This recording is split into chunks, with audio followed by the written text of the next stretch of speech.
Շվեյցարական կրթական մոդելը մուտք է գործում Գյումրի, որը հյուրընկալության ոլորտում մասնագիտական նոր որակներ ներառելու հավակնություններ ունի։ Իսկ Գյումրիում որպես զբոսաշրջային գրավիչ ուղղություն համարվող քաղաք ոլորտում կրթված մասնագետների անհրաժեշտությունը զգացվում է։ Հայ-շվեյցարական հյուրընկալության ակադեմիայի գործունեությունը այստեղ Լոզանի հյուրընկալության դպրոցի հետ համատեղ է։ Միջազգային հեղինակության ծրագիրը նախատեսում է այնպիսի մասնագետներ կրթել, որոնք աշխատաշուկայում մրցունակ կլինեն։ Մենք հբարդ ենք, որ արդեն մենք մեր հետ բերել ենք այստեղ իբրժիվիցերիական հայկական ակադեմին 4 կարևոր մասնագետներ, որ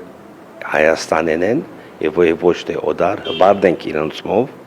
այս 4 դիսցիպլիններով, որ իրենք պիտի դան իրենց գիտելիքները։ Պատասխանատուները համոզված են, որ հյուրընկալության ոլորտը կարճ ժամանակում ճանաչում է բերելու Գյումրիին իր սպասարկման ծառայությունների որակական փոփոխություններով։ Ծրագրի մեկնարկի համար ուսանողների մեծ թիվ ունենալու ակնկալիք չունեն։ Մի քանի դիմորդի առկայությունն էլ բավարար է կրթական ծրագիրը սկսելու համար։ Սկսելու ենք մենք երևի բավականին համեստ թվով ուսանողների թվով, ինչը պայմանավորված է նաև ինչ-որ չափով Լոզանի հյուրընկալության դպրոցի խորհուրդներով եւ ակնկալիքներով իրենք խորհուրդ են տալիս, որ մենք սկսենք համեստորեն կայանա, քանի որ դա նոր կոնցեպցիա է, նոր գաղափար է եւ ժամանակ է անհրաժեշտ, որ ինչքան էլ մենք հավակնոտ լինենք, ապա այնուամենայնիվ ժամանակ է պետք, որ մենք կարողանանք ներկայացնենք եւ բուն շվեյցարական դպրոցը եւ այն մեթոդաբանությունը, որոնք իրանք ներկայացնում են եւ իրականացնում են արդեն ավելի քան 130 տարի։ Դա քոլեջն է մկում, իր որակավորման արդյունքը լինելու է միջին մասնագիտական որակավորման դիպլոմի շնորհումը, որը ճանաչել է ամբողջ աշխարհում, որտեղ EHL կրթությունը Լոզանի հյուրընկալության դպրոցը հապավումով ասում ենք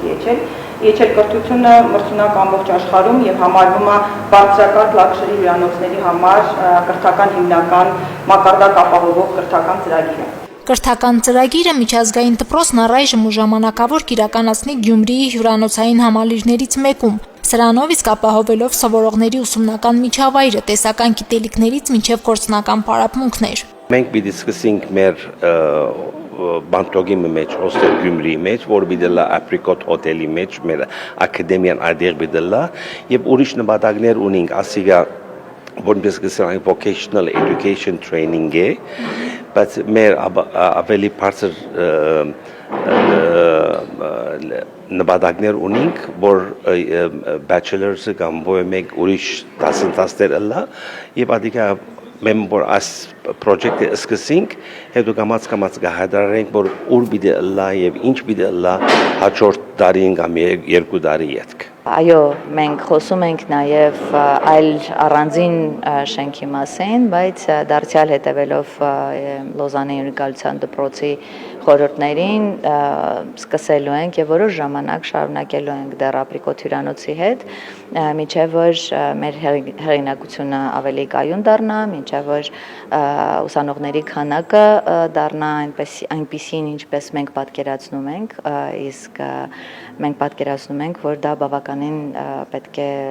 թիվը պետք է մեծանա։ Հյուրընկալության դպրոցի համար հատկացված առանձին կառույցը ապակայում լինելու է նախկին վիրաբուժական հիվանդանոցի շենքը։ 1 տարի առաջ շենքն ավականու որոշմամբ հատկացվեց միջազգային դպրոցին։ Հիվանդանոցի օպտիմալացումից հետո դատարկ մնացած եռահարկ շենքում կապիտալ վերանորոգումներ են իրականացվելու։ Թե երբ ժամկետներ հայտնի չեն, բայց միջազգային դպրոցին դա չի խանգարում գործունեությունը սկսել։ 1 ամիս անց արդեն դիմորդներ ներգրավելու գործընթացն է մեկնարկելու։ Միջին մասնագիտական կրթության մոդելով հյուրընկալության ակադեմիայում դիմորդները սովորելու են 1.5 տարի։ Մարինե Տերբինյան, Արարատ Ծատուրյան, Հորիզոն։